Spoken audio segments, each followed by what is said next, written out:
আজ বানিয়েছি green chicken. আর green চিকেনটা বানাতে লেগেছে ফার্স্ট টাইম আমার পালং শাক, পুদিনা পাতা আর এদিকে ধনে পাতা।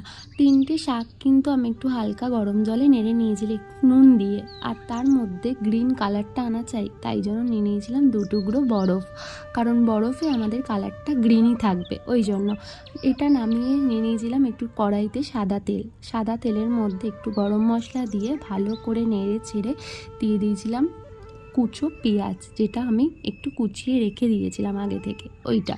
আর এটা কিন্তু ভালো করে একটু ব্রাউন কালার চলে আসলে তারপরে আমি দিয়ে দেবো এটার মধ্যে চিকেন। এখনও আসেনি, এই যে চিকেনটা এবার দিয়ে দেবো।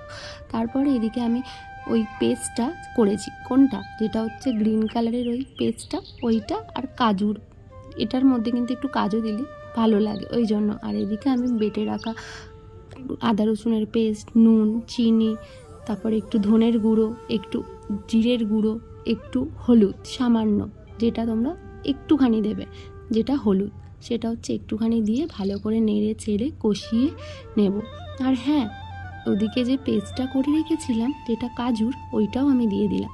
ভালো করে নেড়ে চেড়ে লাস্টে ওই গ্রিন কালারটা আনা চাই, তাই জন্য দিয়ে দেবো আসল জিনিস, সেটা হচ্ছে পুদিনা পাতা, ধনে পাতা আর হচ্ছে পালং শাক।